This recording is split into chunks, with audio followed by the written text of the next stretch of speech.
Hello and welcome to Newsmax TV. I'm John Bachman, and joining us now on the phone is John O'Sullivan. O'Sullivan is an editor at the National Review and previously worked as the vice president and executive editor of Radio Free Europe, Radio Liberty, which is the main topic of this interview today. It's great to talk with you, sir. Nice to be on the program, thanks. All right, so let's talk about Radio Free Europe, Radio Liberty. They played a critical role in helping once fledgling democracies like Russia, Poland, the Czech Republic come to grips with their new freedom after the fall of communism. And as Putin continues to try to grab more power in Russia, the news and info provided by Radio Free Europe is perhaps needed now as bad as ever. But there have been some cuts. 41 journalists have been let go from the Moscow bureau. And tell us why those cuts, why they're going to be significant, and why they will hurt the efforts to promote democracy across the globe. Well, there are, of course, different opinions about this, but the reasons for the cuts were not the normal economic ones. The radios wanted to do a different kind of journalism. They decided that the journalists who were there were not really suited to, for example, the internet, and also they were the wrong kind of journalists. So essentially, they made room for hiring a new team. Now, my view, and the view of a lot of people, is that this was a big mistake, that the journalists who were let go were doing excellent work. Secondly, that they were actually leading figures in the movement towards a more internet-based journalism. We had a very strong internet team there. But finally, that the new kind of journalism that is being suggested, which is to say less hard-edged news, less opposition journalism, as they call it, polemical criticism of Putin, more softer social features, more kind of what they call normal journalism, like the kind of journalism you might have, let us say, in a Florida city. That kind of journalism isn't suited, in my view and the view of others, to the worsening situation in Russia, with Putin acquiring more repressive power, and also at the same time a mounting opposition to him, which looked to the radios for leadership and now finds that the trumpet gives forth an uncertain sound. So there's also the potential, of course, here, that which you're concerned about, is the reduction of America's soft power and democracy's soft power across the globe. But then there are folks who would say, look, this is kind of what's happening in the world of journalism now. There have to be cutbacks. The industry is changing. And some would say that the changes made here sort of are similar to changes that have been made in newsrooms across the country. Is this just a financial move, or do you think there's more going on here? Well, no, it isn't just a financial move, and of course what you've said is just quite correct, that all over journalism we're moving more towards different platforms, to more electronic journalism and so on and so forth. This is the argument that the people who made the changes make. But I think that a lot of other people would simply not accept that, and I would say those changes are already being made. In fact, being made quite successfully. The internet team that was fired in Moscow was a very strong one and very effective. It's won awards, and it's still winning awards, actually, even though they're now fired.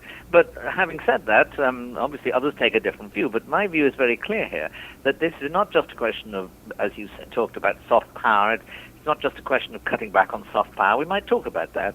But it's a question of whether or not the kind of journalism that is going to be subsidized by the U.S. taxpayer is going to be journalism that makes a difference in Russia, or whether it's going to be journalism which effectively the Kremlin would be quite happy with. Any amount of soft social stories they can live with. And there are others who share your view, including Mikhail Gorbachev, other democracy advocates. They say this is a betrayal by the United States, and you wrote about that in your piece in the Wall Street Journal. And given what's at stake here, we've seen President Obama and his willingness to work with Vladimir Putin in that famous hot mic comment from a few months back. Do you see this as another move by the Obama administration to try and appease Putin? No, I very much do not see that. And I think it's important for us to realize that the arguments in and about Radio Liberty are not arguments between Republicans and Democrats or between conservatives and liberals. The radios have got terrific support from both sides of Congress, and all the time I was there, and I believe today. Secondly, Mrs. Clinton, and before her, Condoleezza Rice, gave a lot of support to the radios. I would say we regarded Mrs. Clinton, in the 3 years I was serving at the same time as she was, we regarded Mrs. Clinton as one of the radio's best friends. in Washington, and we would have liked her to be more involved rather than less. When she came to Prague and spoke to us, she appeared on a phone-in program to Afghanistan, for example. She gave a great performance, and so I think it's a mistake to think of the radios as being somehow a football between left and right. They're not.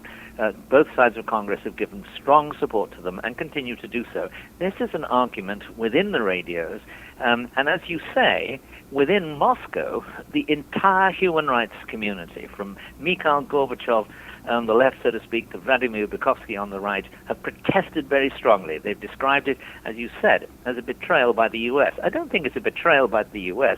I think it's a mistake on the part of the people who made and planned the changes.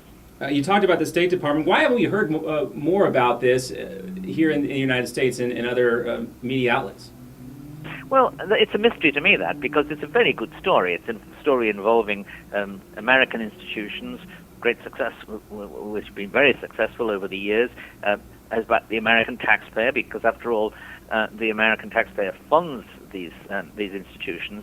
A good bargain, in my view, by the way, and I'll tell you why.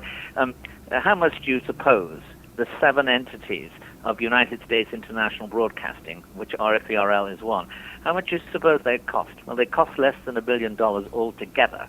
And we're going to need them more and more as more conventional methods of using American power, armed forces, diplomacy, foreign aid are cut back in the climate of fiscal austerity.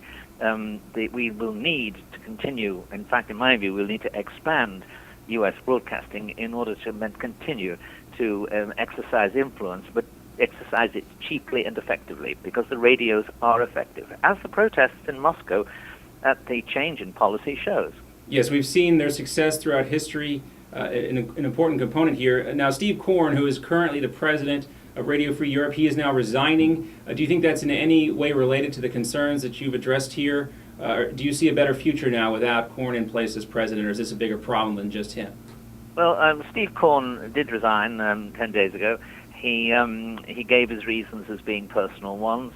I never believe in subjecting resignation letters or eulogies to minute forensic examination, but it's certainly the case that he resigned following a great deal of controversy within Moscow and increasingly in Washington official circles and in the Broadcasting Board of Governors about the changes in Moscow.